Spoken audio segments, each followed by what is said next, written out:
Hi guys, welcome to Sosin classes. This is Hima Hegde presenting before you the current and contemporary affairs in anthropology. The first topic for the day is nutritional anthropology.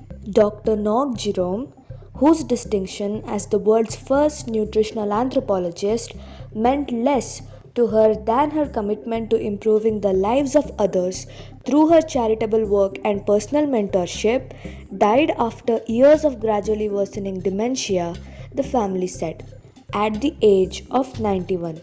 This field is continuously contributing to the field of nutritional sciences, especially in defining the nutritional status of persons by making use of techniques of anthropometry.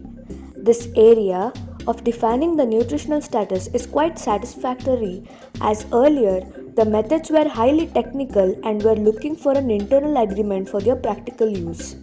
The application of anthropology and the underlying conjecture for use of anthropometry in nutritional assessment of population is unquestionable. Undeniably, it forms the basis to the fact that although heredity contributes to growth, the genotype is competent enough of its different growth potential in different environment.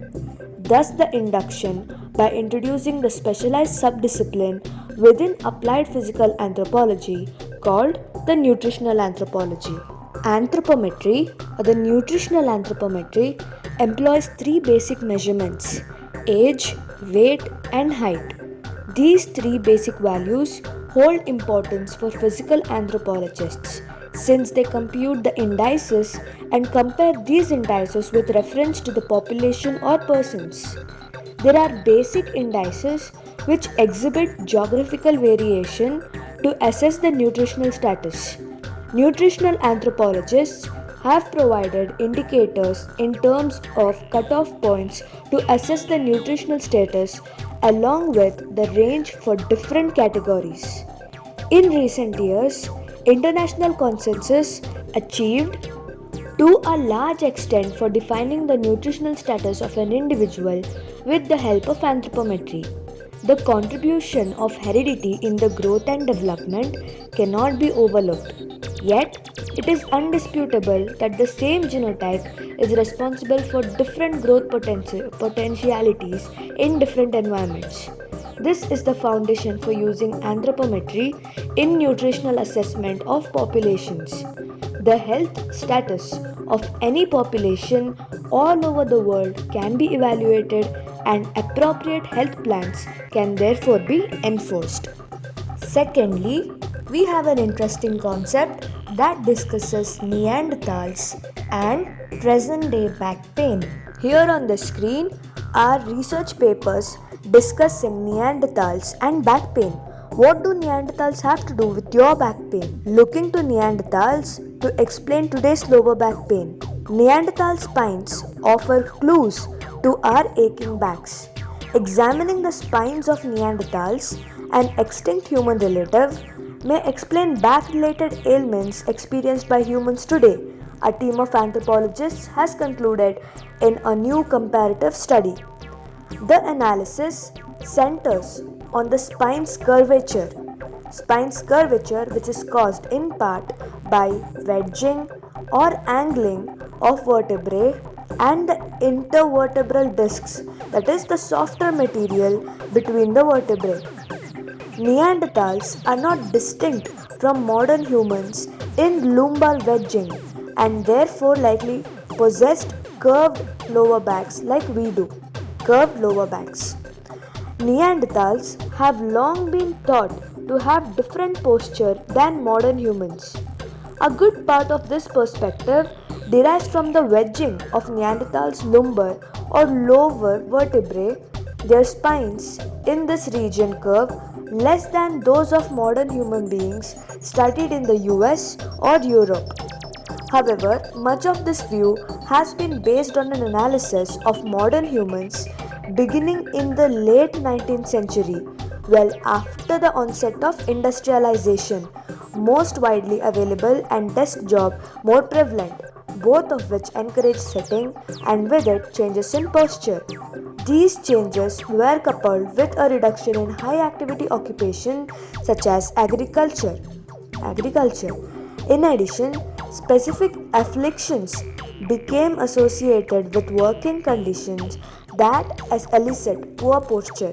In other words, by examining the spines from humans who lived in the post industrial era, past researchers may have mistakenly concluded that spine formation is due to evolutionary development rather than the change living and working condition.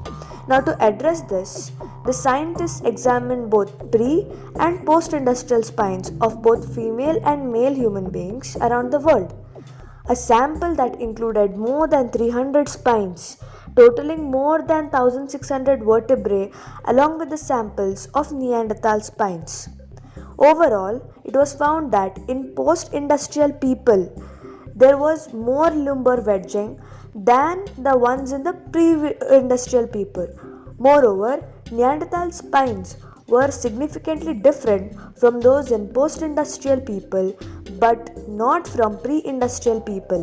Notably, the scientists found no differences linked to the geography with samples from the same era. Nonetheless, the distinctions in spine formation between pre industrial and post industrial humans offer new insights into the back conditions facing many today.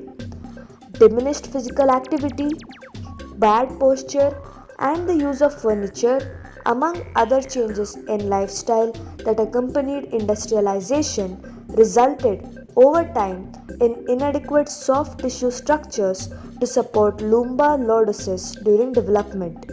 To compensate, our lower back bones have taken on more wedging than our pre industrial and Neanderthal predecessors, potentially contributing to the frequency of lower back pain we find in post industrial societies. Now, moving on, here we have an interesting article about Mahua. From ban to brand.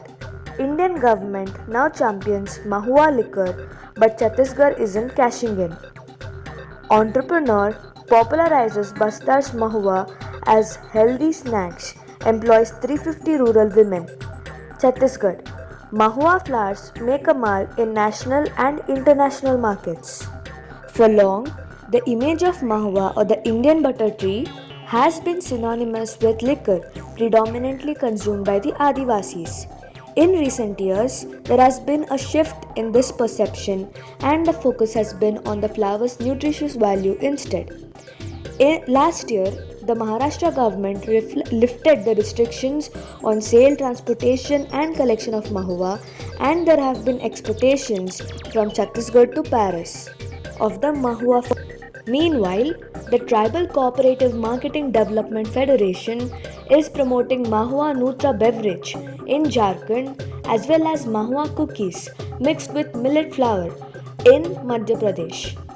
Hopping on this bandwagon, Chhattisgarh based Razia Shake is involving the flour as an ingredient in a variety of value added products including laddus, cookies, nutri-bars, and more while uplifting the rural women in Bastar district.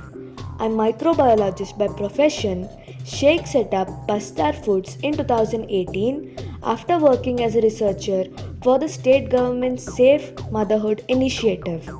The flower, mainly found in central and northern Indian forests, is rich in protein as well as vitamins and minerals.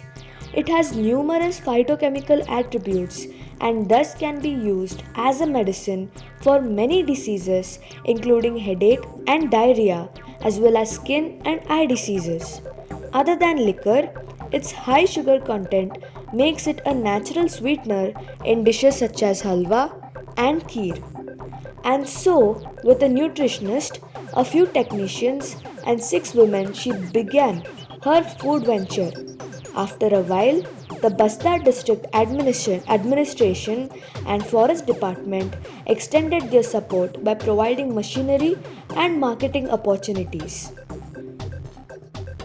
But many other factors would come into play here. The tarnished image of the flower meant that people were hesitant to purchase the Basta Foods products. This was despite the fact that Mahua holds cultural significance in food and medicine for the indigenous and tribal population of North India, alongside the fact that the company had obtained FSSI and ISO certifications.